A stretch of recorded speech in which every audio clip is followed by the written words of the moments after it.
Assalamualaikum warahmatullahi wabarakatuh. Puji syukur saya panjatkan kehadiran Allah Subhanahu wa taala yang telah memberi kesempatan pada kita sehingga kita dapat berjumpa lagi di pertemuan secara daring ini. Nah, salawat beserta salam tidak lupa pula saya sanjung sajikan ke pangkuan alam Nabi besar Muhammad Sallallahu Alaihi Wasallam yang telah membawa umatnya dari alam kebodohan ke alam yang penuh dengan kecerdasan ini. Nah, mukadimahnya tidak saya perpanjangkan lagi, langsung saja saya akan masuk ke pembahasan kelompok kami, yaitu tentang analisis kasus dengan teori konseling naratif. Nah, tanpa berlama-lama langsung saja saya serahkan untuk presentator pertama, yaitu teman saya Ayu Yuliati. Kepada Ayu Yuliati saya persilahkan. Bismillahirrahmanirrahim. Assalamualaikum warahmatullahi wabarakatuh. Saya Ayu Yuliati, anggota dari kelompok 2. Di sini saya akan menjelaskan mengenai konseling naratif. Jadi, konseling naratif itu merupakan suatu pendekatan dalam bidang konseling yang berfokus pada cerita hidup si individu. Pendekatan ini menekankan bahwa si individu itu pasti memiliki cerita pengalaman yang berharga dan unik. Si individu akan diminta untuk menceritakan pengalaman hidupnya, baik yang tersulit maupun yang menyenangkan, dengan tujuan untuk mengatasi masalah-masalah dan mencari solusi dari setiap cerita hidup si individu ini. Baik, di sini saya akan coba menjelaskan beberapa teknik yang digunakan dalam konseling naratif untuk meningkatkan kepribadian, yaitu yang pertama ada eksternalisasi masalah, yaitu si konselor itu membantu memisahkan si konseli ini dari masalahnya. Terus yang kedua ada pertanyaan-pertanyaan unik, yaitu untuk membantu konseli ini untuk menemukan pengalaman unik mereka. Nah, yang ketiga itu ada pemetaan naratif, yaitu membantu konseli untuk memetakan cerita-cerita mereka. Nah, yang keempat, yang selanjutnya itu ada mendokumentasikan cerita, yaitu membantu konseli ini untuk mendokumentasikan cerita mereka, misalnya dalam bentuk tulisan, dalam bentuk audio, dan juga dalam bentuk video. Nah, konseling naratif ini juga dapat membantu konseli untuk yang pertama memahami diri mereka sendiri dengan lebih baik, yang kedua itu untuk meningkatkan kepercayaan diri mereka, yang ketiga itu ada mengembangkan hubungan yang lebih pasif dengan yang lebih positif dengan orang lain. Nah, yang keempat itu ada membuat pilihan dan mengambil tindakan yang benar dalam hidup mereka. Nah, dan yang terakhir itu ada menemukan makna dan tujuan hidup mereka. Jadi, dalam analisis kasus konseling naratif ini, kami mengangkat kasus mengenai self love, yang mana di sini diperankan oleh seorang Dewi. Dewi ini merupakan seorang guru di sekolah dasar yang berdedikasi tinggi. Ia telah bekerja lebih dari 10 tahun. Namun, Dewi ini seringkali meremehkan dirinya sendiri dan tidak percaya dengan pencapaiannya sendiri. Dewi ini memiliki hubungan yang baik dengan keluarganya, tetapi seringkali tidak bisa menerima pujian dari orang lain tentang dirinya. Jadi, self love-nya si Dewi ini kurang. Nah, dalam analisis kasus ini, pada dinamika kepribadiannya, terdapat beberapa aspek yang berasal dari kondisi psikologis dan emosionalnya si Dewi. Yang pertama, ada kecenderungan untuk meremehkan dirinya sendiri. Nah, Dewi ini kan memiliki kecenderungan untuk meremehkan dirinya sendiri kan. Hal ini dapat mengarah pada rendahnya harga diri dan seringkali merasa tidak yakin dengan dirinya sendiri dan pencapaian yang telah dicapainya. Hal ini menunjukkan kurangnya percaya diri di dalam dirinya si Dewi. Yang kedua, perasaan cemas. Nah, si Dewi mengalami perasaan cemas ketika berhadapan dengan situasi sosial ataupun profesional yang menantang. Perasaan cemas ini dapat memperburuk kecenderungan untuk meremehkan diri sendiri dan membandingkan dirinya dengan orang lain. Jadi si Dewi ini karena cemas dengan situasi sosial, dia terkadang akan memperburuk situasi yang ada gitu. Yang ketiga, kesulitan menerima pujian. Nah, meskipun si Dewi ini memiliki hubungan yang baik dengan keluarganya, tetapi dia selalu kesulitan dalam menerima pujian. ia seringkali fokus pada umpan balik ataupun kritik daripada pujian tentang pencapaian yang ia raih. Jadi si Dewi ini lebih berfokus pada kritik ataupun feedback yang orang lain berikan kepada dia ketimbang pujian yang ia dapatkan. Jadi setiap pujian yang ia dapatkan, ia cenderung berpikir itu tidak nyata gitu. Yang keempat, kurangnya kebahagiaan dari pencapaian. Nah, Dewi merasa sulit merasakan bahagia dari pencapaian ataupun pujian yang ia raih. Ia menunjukkan bahwa adanya kebutuhan untuk meningkatkan apresiasi terhadap pencapaian diri. Nah, penting banget ya untuk kita mengapresiasi setiap pencapaian yang kita capai, karena kalau kita nggak mengapresiasi setiap pencapaian yang kita capai, maka kita termasuk orang yang tidak menerima pujian dan kurang menghargai diri kita sendiri gitu. Yang kelima, kebutuhan untuk self love.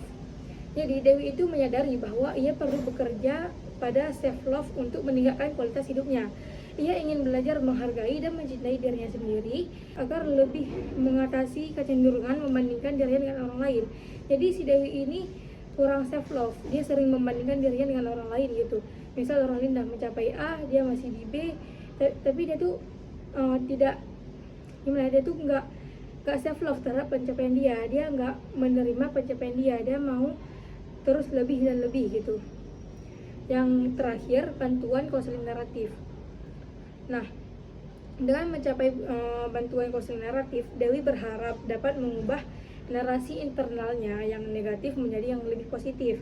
Ini akan membantu membangun citra dalam dirinya yang sehat dan percaya diri gitu. Jadi si Dewi ini membutuhkan konseling naratif untuk mengatasi masalah self love-nya dia ini agar dia dapat membangun citra harga diri yang lebih tinggi dalam dirinya.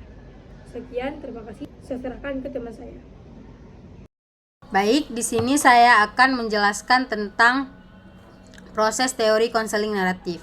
Nah, yang pertama itu ada proses pengenalan narasi tentang cerita si konseli atau yaitu si Dewi. Nah, konselor akan memulai dengan mendengarkan cerita atau mendengarkan Dewi menceritakan kisah hidupnya dan bagaimana ia memahami tentang dirinya sendiri, karirnya, dan juga pengalaman hidup lainnya. Nah, pengenalan ini sangat penting untuk mengetahui bagaimana si Dewi ini menceritakan narasi tentang dirinya dan juga tantangan yang ia hadapi.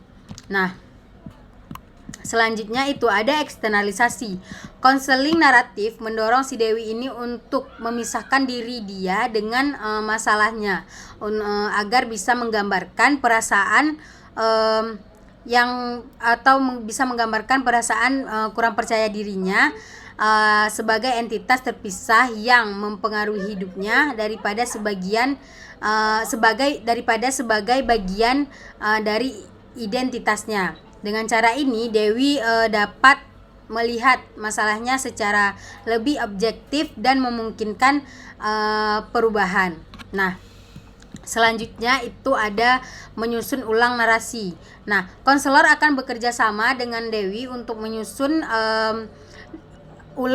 ulang narasi internalnya yang negatif. Nah, ini termasuk membantu Dewi untuk mengenali pencapaiannya dan kualitas positif yang ada dalam dirinya, serta mengubah cara dia berbicara dengan dirinya sendiri nantinya. Selanjutnya ada menciptakan narasi positif, yaitu konselor akan membantu Dewi membangunkan narasi yang lebih positif tentang dirinya sendiri dan masa depannya. Ini melibatkan fokus melibatkan fokus pada kekuatan, pencapaian, dan potensi yang dimilikinya. Dewi juga dapat didorong untuk mengembangkan visi yang lebih jelas tentang tujuan dan aspirasi masalah ke depannya.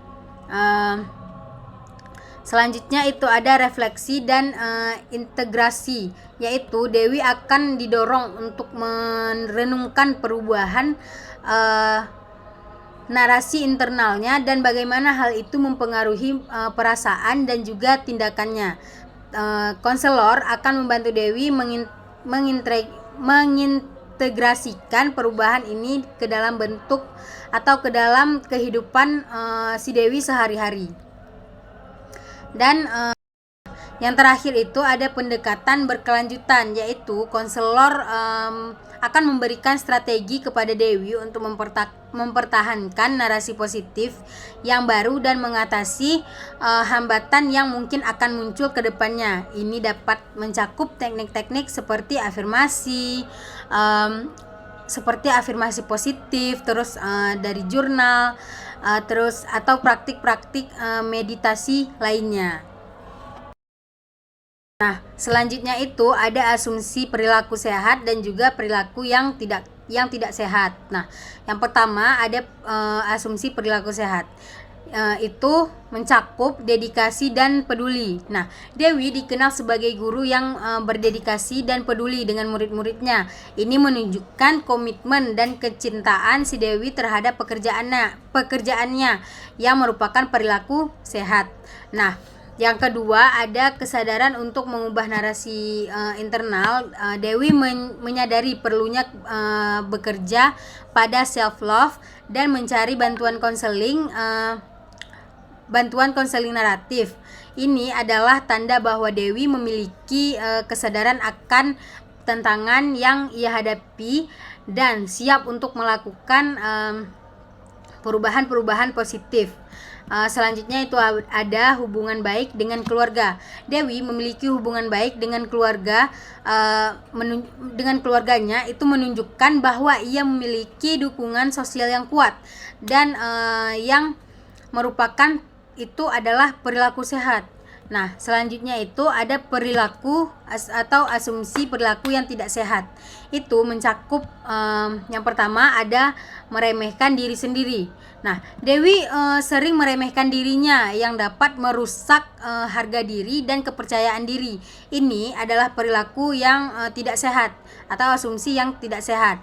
Nah, yang kedua ada itu membandingkan dirinya dengan orang lain. Nah, si Dewi ini suka membandingkan dirinya dengan orang lain, membandingkan kualitas dirinya dengan orang lain. Nah, itu juga termasuk asumsi perilaku yang tidak sehat. Selanjutnya ada kesulitan menerima pujian.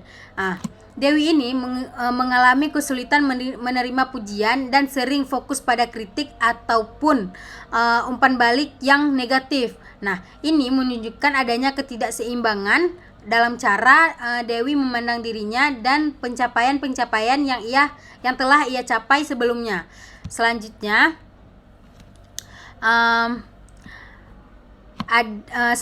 itu ada kurangnya kebahagiaan dan pencapaian. Nah, kesulitan Dewi dalam merasakan kebahagiaan dari pencapaian atau pujian yang diterimanya menunjukkan adanya ketidakseimbangan untuk menikmati hasil kerja. Nah, ini termasuk asumsi perilaku yang tidak sehat. Nah, yang terakhir ada dampak dari perilaku yang tidak sehat, yaitu perilaku tidak sehat Dewi itu seperti meremehkan dirinya sendiri, terus fokus pada kritik terus dapat mengarah pada rendahnya harga diri dan meningkatnya kecemasan. Lalu ini juga dapat mempengaruhi kesejahteraan emosional dan profesional seorang Dewi. Nah, selanjutnya itu ada upaya untuk perubahan. Nah, dengan mengubah narasi internalnya yang negatif dan membangun narasi yang positif, yang lebih positif tentang dirinya, Dewi dapat meningkatkan self love dan juga merasa lebih percaya diri dalam kehidupan ia sehari-hari. Nah, konseling naratif akan membantu Dewi untuk mengatasi kecenderungan perilaku tidak sehat ini dan mendorong perilaku yang lebih sehat agar Dewi ini merasa lebih percaya diri, lebih kayak mencintai dirinya sendiri dan lebih mengeluarkan aura-aura positif si Dewi ini. Hanya itu yang dapat saya jelaskan. Selanjutnya akan dijelaskan oleh rekan saya. Baik, terima kasih moderator. Jadi selanjutnya kita akan membahas tentang peran dan fungsi konselor dalam kasus Dewi ini ya. Seperti yang kita tahu, peran dan fungsi konselor dalam kasus Dewi ini sangat penting dalam membantu Dewi mengatasi tantangan emosional dan psikologis yang dihadapinya. Jadi ada beberapa peran dan fungsi konselor dalam kasus Dewi ini dalam konteks konseling naratif Yang pertama adalah sebagai pendengar yang aktif. Jadi konselor di sini harus mendengarkan Dewi dengan penuh perhatian dan empati, memungkinkan Dewi untuk mengungkapkan perasaannya dan pikiran yang terkait dengan tantangan yang dihadapinya. Nah, pendengaran aktif ini membantu Dewi merasa didengar dan divalidasi. Yang kedua adalah membantu mengenali narasi internal. Jadi konselor akan membantu Dewi ini mengidentifikasi narasi internal yang negatif tentang dirinya dan kehidupannya. Dengan mengenali narasi ini, Dewi dapat mulai bekerja untuk mengubahnya. Lalu yang ketiga adalah eksternalisasi masalah. Jadi konselor ini akan mendorong Dewi untuk memisahkan masalah dari identitas dirinya. Jadi misalnya tuh seperti konselor dapat membantu Dewi melihat kecemasan atau rasa kurang percaya dirinya sebagai entitas terpisah yang dapat diatasi. Lalu selanjutnya adalah menyusun ulang narasi. Jadi konselor akan bekerja dengan Dewi untuk menyusun ulang narasi internalnya yang negatif. Nah, hal ini melibatkan Dewi ini akan terbantu untuk melihat kekuatan, pencapaian, dan kualitas positif dalam dirinya, serta mendorong narasi yang lebih seimbang dan realistis. Lalu yang kelima adalah membantu menciptakan narasi positif. Nah, konselor akan mendorong Dewi untuk membangun narasi yang lebih positif tentang dirinya dan masa depannya. Hal ini termasuk mengidentifikasi tujuan, aspirasi, dan pencapaian yang realistis. Yang terakhir adalah selanjutnya adalah pemberian strategi praktis. Jadi konselor akan memberikan Dewi alat dan strategi praktis untuk mengatasi kecenderungan membandingkan dirinya dengan orang lain dan fokus pada kritik. Misalnya, konselor dapat memberikan teknik afirmasi positif atau journaling.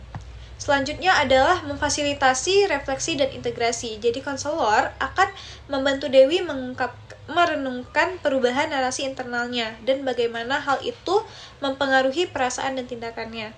Refleksi ini akan membantu Dewi mengintegrasikan perubahan ke dalam kehidupan sehari-harinya. Yang terakhir adalah membangun kemandirian. Jadi konselor akan membantu Dewi mengembangkan keterampilan yang diperlukan untuk menjadi lebih mandiri dalam mengatasi tantangan emosionalnya di masa depan. Ini termasuk kemampuan untuk mengevaluasi dan mengubah narasi internalnya sendiri. Nah, jadi secara keseluruhan, peran konselor ini adalah untuk membimbing dan mendukung Dewi dalam perjalanan mengubah narasi internalnya, meningkatkan self-love, dan merasa lebih percaya diri dalam kehidupan sehari-hari. Melalui konseling naratif ini, Dewi dapat belajar untuk menghargai dirinya sendiri dan menghadapi tantangan dengan perspektif yang lebih positif. Selanjutnya adalah teknik konseling naratif. Jadi, teknik reauthoring dalam konseling naratif adalah proses di mana klien dan konselor bekerja sama untuk mengubah narasi internal negatif menjadi narasi yang lebih positif dan memberdayakan. Nah, dalam kasus Dewi ini, teknik reauthoring dapat digunakan untuk membantu Dewi mengatasi kecenderungan meremehkan dirinya dan membandingkan dirinya dengan orang lain. Berikut adalah langkah-langkah dan aspek reauthoring yang relevan untuk kasus Dewi. Yang pertama adalah identifikasi narasi dominan. Langkah pertama adalah membantu Dewi mengidentifikasi narasi dominan yang negatif dalam hidupnya. Narasi ini dapat berupa pikiran atau keyakinan seperti saya tidak cukup baik atau orang lain lebih sukses daripada saya. Yang kedua adalah mempertanyakan narasi. Nah, konselor akan membantu Dewi mempertanyakan narasi dominan ini. Misalnya, konselor dapat mengajukan pertanyaan seperti apakah benar bahwa Anda tidak cukup baik? Atau apa bukti yang mendukung atau menentang keyakinan ini? Selanjutnya, mengenali pengalaman alternatif. Nah, konselor akan mendorong Dewi untuk mengenali pengalaman alternatif yang bertentangan dengan narasi dominan. Misalnya, konselor dapat meminta Dewi untuk mengingat pencapaian atau saat-saat ketika ia masih merasa percaya diri. Selanjutnya adalah membangun narasi baru. Dengan menggunakan pengalaman alternatif, konselor akan membantu Dewi membantu narasi baru yang lebih positif dengan dirinya. Narasi baru ini mungkin mencakup afirmasi tentang kekuatan, pencapaian, dan kualitas positif hidup Dewi. Nah, selanjutnya adalah membuat narasi lebih kompleks. Jadi konselor akan membantu Dewi membuat narasi yang lebih kompleks dan seimbang, yang mencakup aspek positif dan aspek negatif dari kehidupannya. Ini akan membuat Dewi melihat dirinya dan hidupnya dengan cara yang lebih realistis dan tidak terlalu keras pada dirinya sendiri. Lalu selanjutnya adalah menjelajahi dampak narasi baru. Konselor akan mengajak Dewi untuk menjelajahi bagaimana narasi baru ini mempengaruhi perasaannya dan tindakannya. Dewi dapat mulai melihat perubahan positif dalam cara dia memandang dirinya sendiri dan berinteraksi dengan orang lain. Selanjutnya adalah membantu mengintegrasikan narasi baru.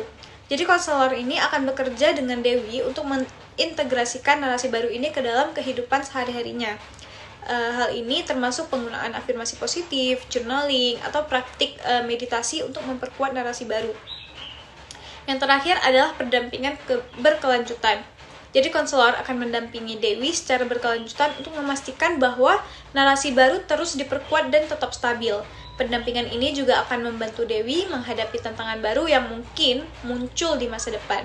Jadi teknik re-authoring dalam konseling naratif yang membantu Dewi ini membangun pandangan yang lebih sehat dan positif tentang dirinya sendiri, meningkatkan self-love dan merasa lebih percaya diri dalam kehidupan sehari-hari. Selanjutnya adalah langkah konseling naratif. Jadi prosedur konseling naratif dalam menyelesaikan kasus Dewi melibatkan serangkaian langkah yang bertujuan untuk membantu Dewi mengubah narasi internal negatifnya dan membangun narasi yang lebih positif tentang dirinya sendiri. Ada beberapa langkah-langkah konseling naratif yang diterapkan untuk membantu Dewi. Yang pertama adalah pengenalan awal. Jadi pada sesi awal, konselor akan membangun hubungan yang baik dengan Dewi.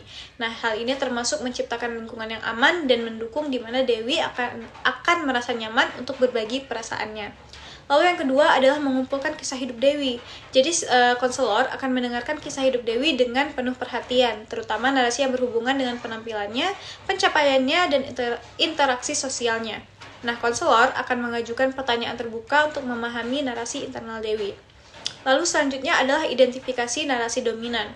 Jadi konselor akan membantu Dewi mengidentifikasi narasi dominan yang negatif tentang dirinya. Jadi misalnya itu keyakinan bahwa ia tidak cukup baik atau bahkan teman-temannya tuh lebih sukses daripada dia. Selanjutnya adalah eksternalisasi masalah. Nah, konselor akan membantu Dewi memisahkan masalah dari identitas dirinya. Ini dilakukan dengan memberikan label pada masalah seperti kritik internal atau perbandingan diri, sehingga Dewi dapat melihat masalah sebagai entitas terpisah yang dapat diatasi. Lalu selanjutnya adalah menentang narasi dominan. Jadi konselor akan bekerja dengan Dewi untuk menentang narasi dominan ini. Ini termasuk mempertanyakan kebenaran narasi tersebut dan mencari bukti bertentangan dengan keyakinan negatif Dewi. Selanjutnya adalah mengembangkan alternatif narasi, yaitu konselor ini akan membantu Dewi mengembangkan narasi alternatif yang lebih positif dan seimbang tentang dirinya. Ini melibatkan menyoroti kekuatan, pencapaian, dan kualitas positif Dewi. Selanjutnya adalah menciptakan narasi yang baru. Nah, jadi konselor dan Dewi ini akan bekerja sama untuk menciptakan narasi baru tentang identitas dan pengalaman hidup Dewi. Narasi ini akan mencerminkan pandangan yang lebih realistis dan positif tentang diri Dewi. Selanjutnya adalah refleksi dan integrasi. Jadi, si Dewi ini akan didorong untuk merenungkan bagaimana narasi baru ini mempengaruhi perasaannya dan tindakannya. Nah, konselor akan membantu Dewi mengintegrasikan narasi baru ini ke dalam kehidupan sehari-harinya. Selanjutnya adalah pemberian strategi praktis. Nah, konselor akan memberikan strategi praktis kepada Dewi untuk mempertahankan narasi baru dan menghadapi situasi yang menantang. Ini mungkin termasuk teknik afirmasi positif, journaling, atau meditasi. Yang terakhir adalah pendampingan berkelanjutan. Jadi konselor akan memberikan pendampingan berkelanjutan untuk membantu Dewi mempertahankan perubahan positif yang telah dicapai dan menghadapi tantangan baru yang mungkin akan muncul. Jadi dengan mengikuti langkah-langkah konseling naratif ini, Dewi dapat belajar untuk menghargai dan mencintai dirinya sendiri, serta lebih percaya diri dalam kehidupan sehari-hari. Baik, kesimpulan dapat kita ambil dari kasus Dewi ini adalah konseling naratif ini dapat memberikan Dewi alat dan dukungan yang diperlukan untuk mengubah narasi internal negatifnya dan mencapai kualitas hidup yang lebih baik. Hal ini akan membantunya meraih kebahagiaan dan kesejahteraan emosional dalam kehidupan pribadi dan profesionalnya. Dewi mencari bantuan konseling naratif untuk mengatasi narasi internal negatifnya dan membangun narasi yang lebih positif tentang dirinya. Dengan bantuan konselor, Dewi dapat mengubah pandangannya terhadap dirinya sendiri, mengidentifikasi dan menentang narasi negatif, serta menciptakan narasi baru yang lebih seimbang dan memperdayakan. Teknik re-authoring dalam konseling naratif membantu Dewi meningkatkan self-love, merasa lebih percaya diri, dan menghadapi tantangan hidup dengan perspektif yang lebih positif. Sekian dari saya kembalikan kepada moderator. Baik, terima kasih kepada Ayuliati dan Dr. Jana. Hanya itu paparan materi dari kelompok kami. Lebih dan kurang kami mohon maaf. Assalamualaikum warahmatullahi wabarakatuh.